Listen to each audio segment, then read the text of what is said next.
In 1982, Steven Spielberg was invited to the White House to privately screen his new film E.T. for President Ronald Reagan and his guests, which included astronauts such as Neil Armstrong. After the movie finished, Reagan stood up and thanked Spielberg for the film, then looked around the screening room and said, "And there are a number of people in this room who know that everything on that screen is absolutely true." Whether or not Reagan's comment was made in jest is unknown.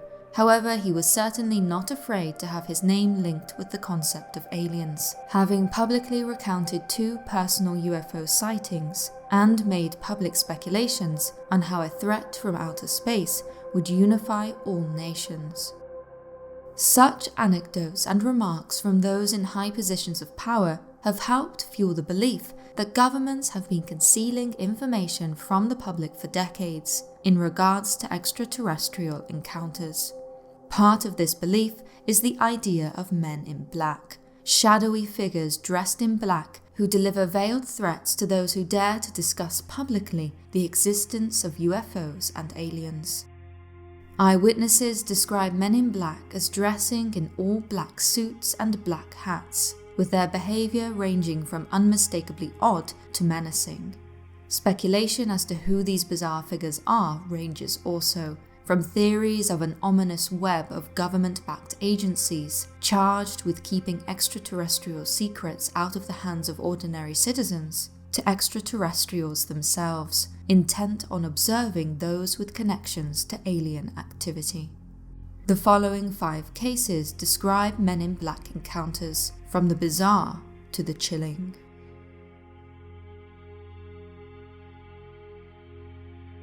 In early October 1987, Danny Gordon, a radio journalist in the small town of Wytheville, Virginia, heard a local report of an unidentified flying object. The news came from the sheriff's department and stated that 4 police officers, 3 of whom were sheriff's deputies and former military men, had witnessed a strange object in the sky the previous night. Being a very skeptical newsman, Danny decided to report the story as a ha-ha piece, something to conclude his news segment on a light-hearted note. What he could not have anticipated was the response from his listeners. Reports of similar UFO sightings flooded in, so much so that Danny set up a special call-in program the following week. Determined that there was a rational explanation for the strange sightings, such as experimental military aircraft, Danny felt the situation would resolve itself in time and the sightings would simply ebb away. He was wrong. Local residents continued to witness strange lights in the sky, with their suspicions raised when rumours spread about town that the local military had unconvincingly explained the sightings as planes simply refueling mid-air above residents' houses. To help clarify the situation, Danny states that he called the Pentagon and talked to an Air Force general there, who told him that under no circumstance would refueling occur under 13,000 feet, and that the reported sightings of strange lights and aircraft, which were spotted no more than 5,000 feet above the ground, were simply not the US Air Force. With the sightings still unexplained, Danny and his friend Roger Hall decided to investigate further and headed out to the location of one of the sightings' hotspots one evening. After a fruitless search on their return to town, they saw a very unusual object coming across the horizon. Alarmed, Danny stopped the car, and both men jumped out. In a later interview, Danny described seeing a craft which was very large. It had a dome-shaped top and no wings, and had what appeared to be a strobe, putting out multicolored lights on the right side. Shocked by what they had seen, neither men were able to photograph the object, despite having gone out that night armed with cameras. The following evening, the men went out again, and this time managed to photograph the anomaly. When they developed the pictures, they only showed vague streaks of light in the sky. Ready to share his findings with his audience, Danny arranged a press conference. The night before, he received a strange phone call from somebody who refused to identify themselves. Eerily, the stranger warned Danny that the CIA and the federal government were very much interested in Wythe County UFOs, and that it was something that he needed to leave alone because it was not his place to be messing in defense matters. The following night, after the press conference, Danny returned home to discover his house had been broken into. Nothing was missing. However, it seemed as though someone, whoever had broken in, had been searching for something. Far from being over, reports of UFOs continued to flood Wythe County. 6 weeks after the press conference, Danny Gordon caught sight of strange objects in the sky for a third time. He, his wife and daughter were leaving the shopping centre when everyone in the area stopped to look up.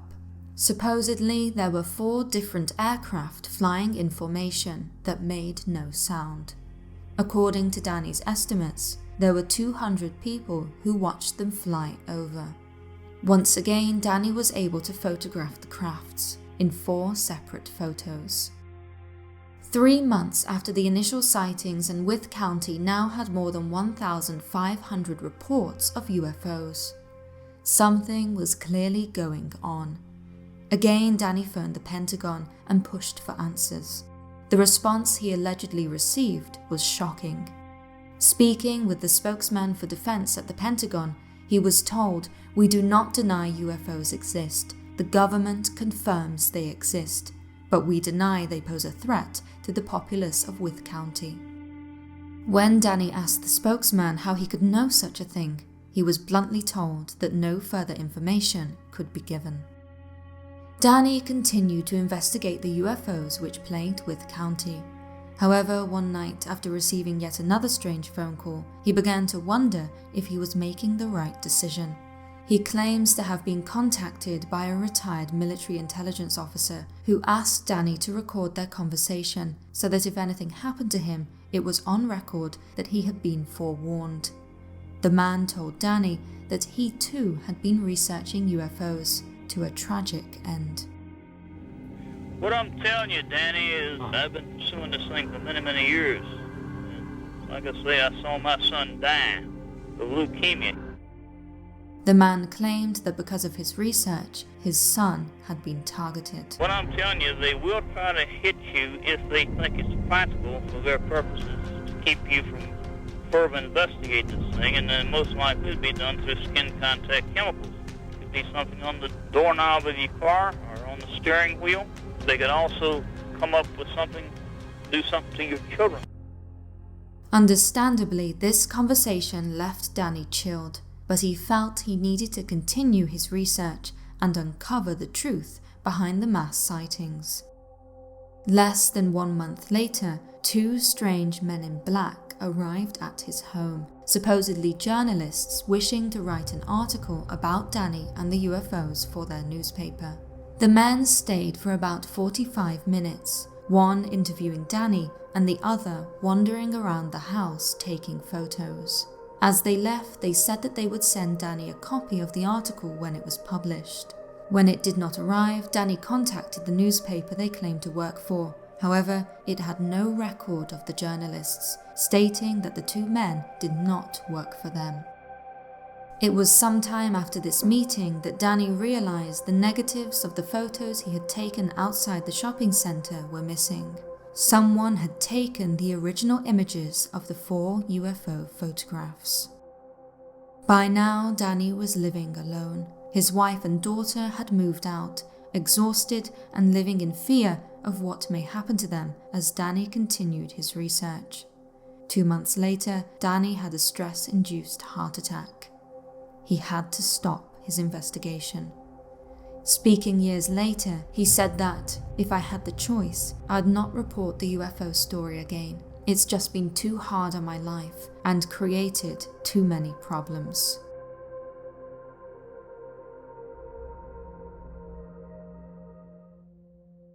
John and Mary Robertson, a married couple living in Jersey City in the 1960s, shared a passion for UFO research.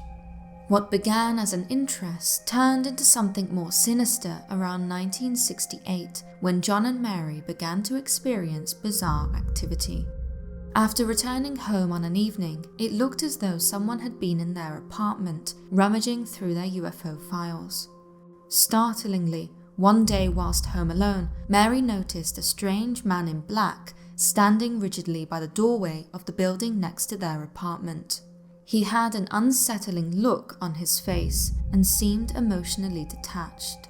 After witnessing the strange man for 4 days, Mary was unnerved and told her husband. After showing John where the man in black had been, he too started noticing the strange figure hanging around outside their apartment. The man was described as looking dark and swarthy, always possessing a nerve-jangling expression. Around the same time, Mary and John also noticed that there were strange clicking noises on their phone lines, as if they were being tapped. The couple became very troubled by the persistent presence of this stalker, believing him to be surveying the building and examining everyone who entered and left. With their UFO files clearly disturbed, they also claimed that the mysterious man had entered their home to make copies of their research.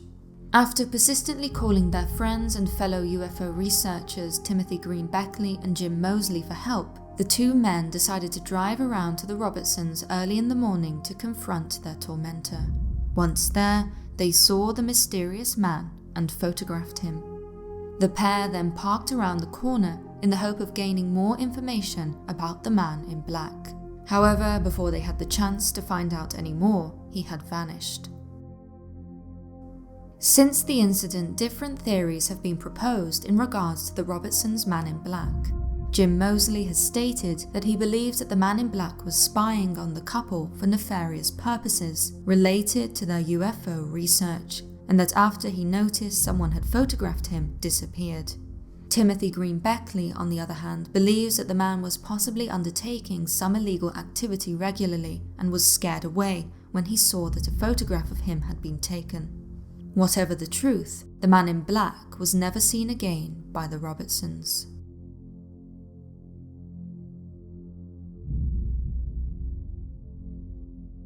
In 2014, a man in his 50s, acting under the alias Jack Smith, spoke out about being menaced by men in black for most of his life.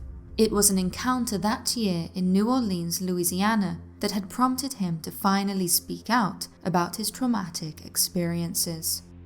It was Sunday the 13th of April 2014, and Jack was meeting with his friend Jane for sightseeing and lunch in New Orleans.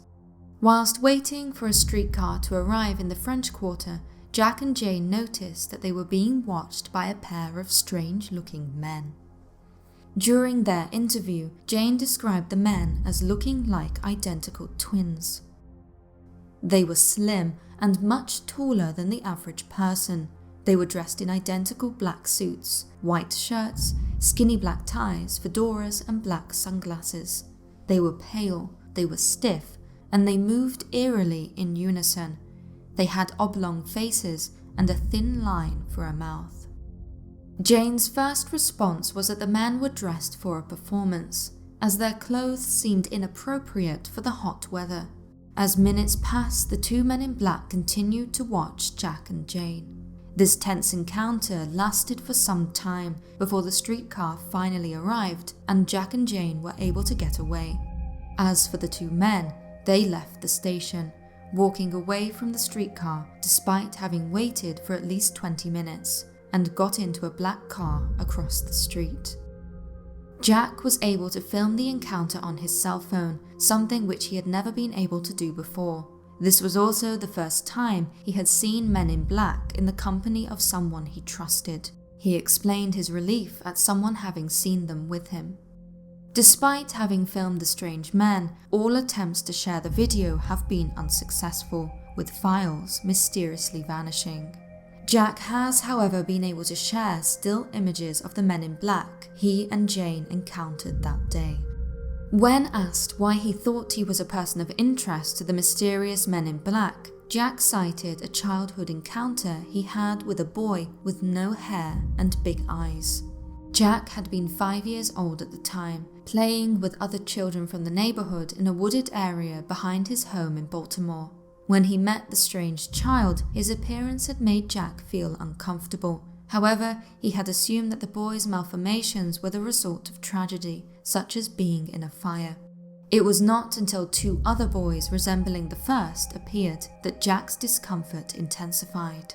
What happened next, according to Jack, is muddled. In the interview, he claimed to have seen a metallic craft the size of a small van before being enveloped in a beam of dark light. After being unconscious for some time, Jack woke up close to where he had seen the craft and the 3 hairless beings, all now gone. Young Jack was covered in bruises and his leg was wounded, leaving him with a scoop-shaped mark, which he still has today. Jack also claimed to have encountered the same strange entities years later when he was 16 and living in Pennsylvania. These experiences, he stated in the interview, are why he has been harassed by men in black for decades. Despite living in different locations and travelling around the world, they have always found him. Whilst shocking for having occurred in broad daylight, Jack's encounter with 2 men in black in April 2014 in New Orleans is supposedly just one of many haunting incidents in his life. Despite being worried about the repercussions of publicizing his encounters, Jack explained in the interview that he was hopeful he could help others struggling in silence. Whatever or whoever uses these MIBs to keep us in fear, to control us, is despicable. We didn't ask for this to happen to us. We are, in a sense, survivors. To have time stolen from you and to have your free will taken away is one of the most frightening things that could happen to a conscious human being.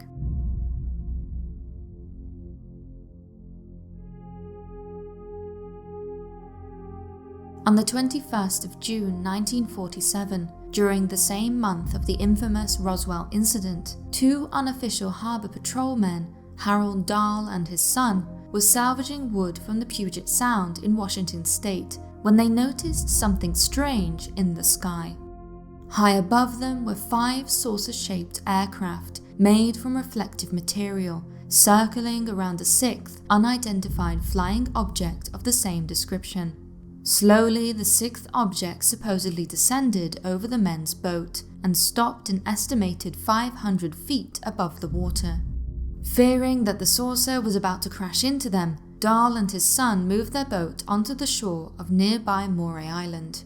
Once safely on shore, Dahl took several photographs of the object. As he did this, one of the aircraft, which had been circling above, had begun to descend. It hovered over the 6th object, which the men had moved to avoid, for several minutes, until, all of a sudden, a loud thud was heard, and thousands of pieces of lightweight, white and dark material sprayed out from the craft. The dark material was hot, with Dahl and his son seeing steam rising from the waters of the Sound where they fell. Most of the material, dark and white, landed in the water. However, a piece burned Dahl's son's arm, and another hit and killed their dog. Dahl rushed his son to the hospital for treatment and told his supervisor, Fred Chrisman, about what had happened. Chrisman did not believe Dahl, and since the negatives of the photographs Dahl had taken had been damaged during the incident, there was no visual proof to convince him. Regardless, Chrisman went to the shores of Moray Island to collect rock samples. Whilst there, he claimed that he too witnessed a UFO. Dahl claimed that the following morning, a man dressed in a black suit appeared at his doorstep. The stranger suggested they go eat breakfast together, so Dahl drove his own car, following the other man's new black Buick to a restaurant. While they ate, the stranger asked no questions. Instead, he gave a detailed account of what had happened to Dahl the previous day. It was then that the man in black told Dahl not to disclose anything of what he had seen, or bad things would happen to him and his family. Far from heeding the strange man's warning, Dahl spoke out about the incident and told UFO investigators all that had happened, even sending them samples of the material he and Chrisman had collected. Yet, just as the man in black had warned, this placed his family in danger. Dahl claimed that after he spoke out, his son disappeared. He was supposedly found 1 week later in Montana, waiting tables, with no recollection of how he got there. With interest in the case high, the UFO investigators invited 2 Air Force officials to question Dahl and Chrisman in order to understand what they had seen. It is at this point that 2 different versions of the story emerge. In one, the Air Force officials noted that there might be something of interest in the material Dahl and Chrisman had collected. In another, the officials immediately lost interest, dismissing the material as aluminium. However, both versions end the same way, with the 2 officers perishing in a plane crash on their way back to their stations, taking whatever secrets they possessed to the grave. Again, here the events differ depending on whose testimony you believe. The official report stated that the plane went down due to an engine failure, whilst people at the time in the local area reported hearing anti-aircraft guns. Many were left wondering if the Air Force officials had been silenced to conceal their findings after meeting with Dahl. Since the publicity around the incident roused suspicions of sabotage, the FBI became involved. Another USAF investigator was dispatched, this time to examine Maury Island. His report concluded that the strange material Dahl and his son encountered was not so strange at all, but merely slag, stony byproduct from a metal smelter. The FBI concurred with this conclusion and threatened to prosecute Dahl and Chrisman for fraud if they did not drop their story and admit it to be a hoax. This time, Dahl took the advice offered to him, but was careful in his wording, stating that if questioned by the authorities, he was going to say it was a hoax, because he did not want any further trouble over the matter. Understandably, the Maury Island incident has stirred up much controversy over the years. Many believe the FBI's conclusion of it being a hoax, with others certain that it was a cover-up of extraterrestrial activity, pointing to the ominous appearance of the man in black the day after the original incident and the bizarre disappearance of Dahl's son.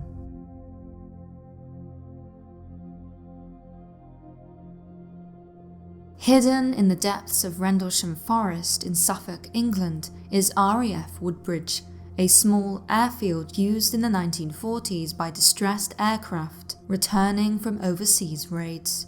Despite its importance in providing a haven for aircraft needing to make emergency landings in wartime, it is better known in relation to the Rendlesham Forest incident of 1980 and claims of UFO landings.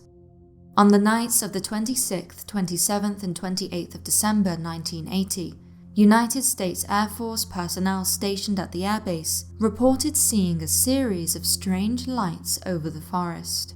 It is said that several spaceships visited the airbase and that attempts were made by the UK's Ministry of Defence to suppress files relating to the alleged extraterrestrial visitations.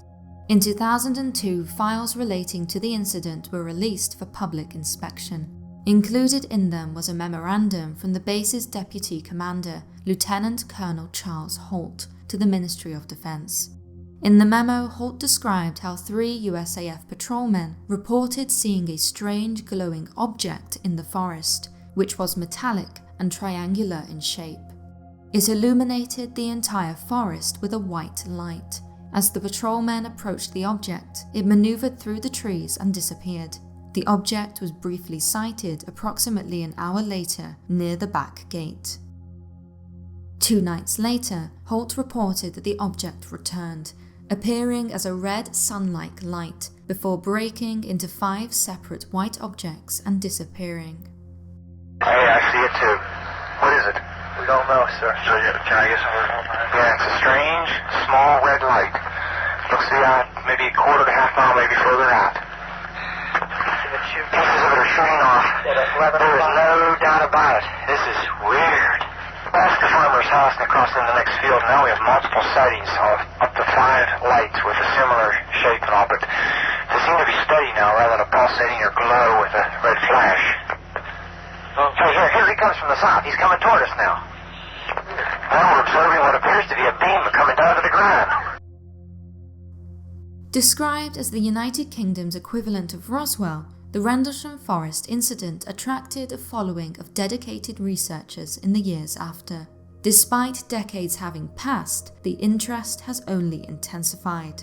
One such ufologist is Brenda Butler, who, according to a 2002 newspaper article, visited Rendlesham Forest at least twice a week since the controversial UFO landing, hoping to uncover evidence. In 1986, she and two co-authors wrote Sky Crash, a book which questioned why UK authorities tried to conceal the incident. And indeed, Brenda claims to have plenty of evidence of government officials trying to conceal the events of December 1980. Aside from the known suppression of files, Brenda has claimed to have suffered personally after attracting the attention of men in black, suited officials who have tried to intimidate her to stop her research. Speaking at a UFO conference in 2015 to mark 35 years since the famous sightings, Brenda described how she and her two co-authors had been hounded by Ministry of Defense officials and police. She claimed that on one occasion the MOD tried to make her and a fellow investigator sign a contract to silence them over their findings. Another time she was supposedly chased by an army jeep down country roads at 80 miles per hour. Even so, she returned to the forest that same night and captured strange photographic anomalies on camera. All the while, a police car and police helicopter were observing. As she left, she was told not to come back again. During the conference, Brenda revealed to the audience that people had also come to her home and stood in her driveway, trying to intimidate her.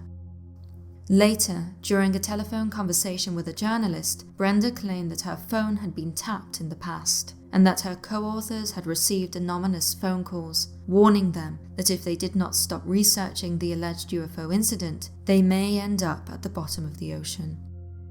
For all attempts of intimidation, Brenda resisted the threats and continued to share her findings. The question still remains: why, after more than 3 decades, is information still being suppressed by men in black in regards to the Rendlesham Forest incident? Thank you for watching. If you enjoyed this video and want more of the paranormal, don't forget to subscribe. You can also check out the video suggested on screen now for more chilling content. Until next time.